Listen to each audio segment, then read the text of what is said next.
ഉൽപ്പത്തി പുസ്തകം 17-ാം അധ്യായം. അബ്രാമിന് 90 വയസ്സായപ്പോൾ കർത്താവ് പ്രത്യക്ഷപ്പെട്ട് അവനോടരുളി ചെയ്തു, സർവശക്തനായ ദൈവമാണ് ഞാൻ. എൻ്റെ മുൻപിൽ വ്യാപരിക്കുക, കുറ്റമറ്റവനായി വർത്തിക്കുക. നീയുമായി ഞാൻ എൻ്റെ ഉടമ്പടി സ്ഥാപിക്കും. ഞാൻ നിനക്ക് വളരെയേറെ സന്തതികളെ നൽകും. അപ്പോൾ അബ്രാം സാഷ്ടാംഗം പ്രണമിച്ചു. ദൈവം അവനോട് അരുളി ചെയ്തു, ഇതാ നീയുമായുള്ള എൻ്റെ ഉടമ്പടി. നീ അനവധി ജനതകൾക്ക് പിതാവായിരിക്കും. ഇനിമേൽ നീ അബ്രാം എന്ന് വിളിക്കപ്പെടുകയില്ല, നിന്റെ പേര് അബ്രഹാം എന്നായിരിക്കും. ഞാൻ നിന്നെ അനവധി ജനതകളുടെ പിതാവാക്കിയിരിക്കുന്നു. നീ സന്താനപുഷ്ടിയുള്ളവനാകും. നിന്നിൽ നിന്ന് ജനതകൾ പുറപ്പെടും, രാജാക്കന്മാരും നിന്നിൽ നിന്ന് ഉത്ഭവിക്കും. ഞാനും നീയും നിനക്ക് ശേഷം നിന്റെ സന്തതികളും തമ്മിൽ തലമുറ തലമുറയായി എന്നേക്കും ഞാൻ എൻ്റെ ഉടമ്പടി സ്ഥാപിക്കും. അവൻ എന്നേക്കും നിനക്കും നിന്റെ സന്തതികൾക്കും ദൈവമായിരിക്കും. നീ പരദേശിയായി പാർക്കുന്ന ഈ കാനാൻ ദേശം മുഴുവൻ നിനക്കും നിനക്കു ശേഷം നിന്റെ സന്തതികൾക്കുമായി ഞാൻ തരും. എന്നെന്നും അത് അവരുടേതായിരിക്കും.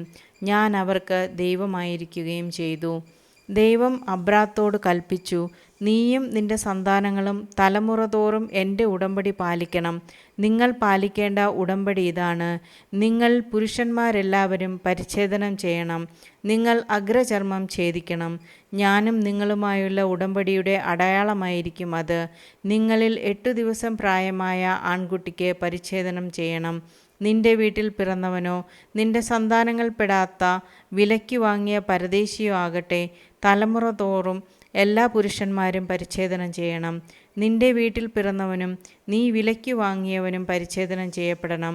അങ്ങനെ എൻ്റെ ഉടമ്പടി നിന്റെ മാംസത്തിൽ ശാശ്വതമായ ഒരു ഉടമ്പടിയായി നിലനിൽക്കും. പരിച്ഛേദനം ചെയ്യപ്പെടാത്ത പുരുഷനെ സമൂഹത്തിൽ നിന്ന് പുറന്തള്ളണം. അവൻ എൻ്റെ ഉടമ്പടി ലംഘിച്ചിരിക്കുന്നു. ഇസഹാക്ക്.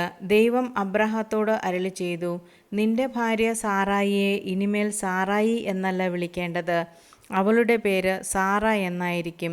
ഞാൻ അവളെ അനുഗ്രഹിക്കും. അവളിൽ നിന്ന് ഞാൻ നിനക്ക് ഒരു പുത്രനെ തരും. അവളെ ഞാൻ അനുഗ്രഹിക്കും. അവൾ ജനതകളുടെ മാതാവാകും. അവളിൽ നിന്ന് ജനതകളുടെ രാജാക്കന്മാർ ഉത്ഭവിക്കും. അപ്പോൾ അബ്രഹാം കമിഴ്ന്നു വീണ് ചിരിച്ചുകൊണ്ട് ആത്മഗതം ചെയ്തു. 100 വയസ്സു തികഞ്ഞവന് കുഞ്ഞു ജനിക്കുമോ? 90 എത്തിയ സാറായി ഇനി പ്രസവിക്കുമോ? അബ്രഹാം ദൈവത്തോട് പറഞ്ഞു, ഇസ്മായേൽ അങ്ങയുടെ തിരുമുൻപിൽ ജീവിച്ചിരുന്നാൽ മതി. ദൈവം അരുളി ചെയ്തു, നിന്റെ ഭാര്യ സാറ തന്നെ നിനക്കൊരു പുത്രനെ പ്രസവിക്കും. നീ അവനെ ഇസഹാക്ക് എന്ന് വിളിക്കണം. അവനുമായും അവൻ്റെ സന്തതികളുമായും ഞാൻ നിത്യമായ ഒരു ഉടമ്പടി സ്ഥാപിക്കും. ഇസ്മായേലിന് വേണ്ടിയുള്ള നിന്റെ പ്രാർത്ഥനയും ഞാൻ ചെവിക്കൊണ്ടിരിക്കുന്നു. ഞാൻ അവനെ അനുഗ്രഹിച്ചിരിക്കുന്നു. ഞാൻ അവനെ സന്താനപുഷ്ടിയുള്ളവനാക്കി അവൻ്റെ സന്തതികളെ വർദ്ധിപ്പിക്കും. അവൻ 12 രാജാക്കന്മാർക്ക് പിതാവായിരിക്കും. അവനിൽ നിന്ന് ഞാൻ ഒരു വലിയ ജനതയെ പുറപ്പെടുവിക്കും. എന്നാൽ സാറായിൽ നിന്ന് അടുത്ത വർഷം ഈ സമയത്ത് നിനക്ക് ജനിക്കാൻ പോകുന്ന ഇസഹാക്കുമായിട്ടാണ് എൻ്റെ ഉടമ്പടി ഞാൻ സ്ഥാപിക്കുക. അബ്രാഹത്തോട് സംസാരിച്ചു കഴിഞ്ഞ് ദൈവം അവനെ വിട്ടുപോയി. ദൈവം കൽപ്പിച്ചതുപോലെ ആ ദിവസം തന്നെ അബ്രാഹാം മകൻ ഇസ്മായേലിനെയും തൻ്റെ വീട്ടിൽ പിറന്നവരും താൻ വില കൊടുത്തു വാങ്ങിയവരുമായ സകല പുരുഷന്മാരെയും പരിച്ഛേദനം ചെയ്തു. പരിച്ഛേദന സമയത്ത് അബ്രാഹത്തിന് 99 വയസ്സും ഇസ്മായേലിന് 13 വയസ്സും ഉണ്ടായിരുന്നു. അന്ന് തന്നെ അബ്രാഹാവും മകൻ ഇസ്മായേലും പരിച്ഛേദനം ചെയ്യപ്പെട്ടു. അബ്രാഹത്തിൻ്റെ വീട്ടിലെ എല്ലാ പുരുഷന്മാരും വീട്ടിൽ പിറന്നവരും പരദേശികളിൽ നിന്ന് വിലയ്ക്ക് വാങ്ങിയവരുമായ എല്ലാവരും അവനോടൊപ്പം പരിച്ഛേദനം ചെയ്യപ്പെട്ടു. ആമേൻ.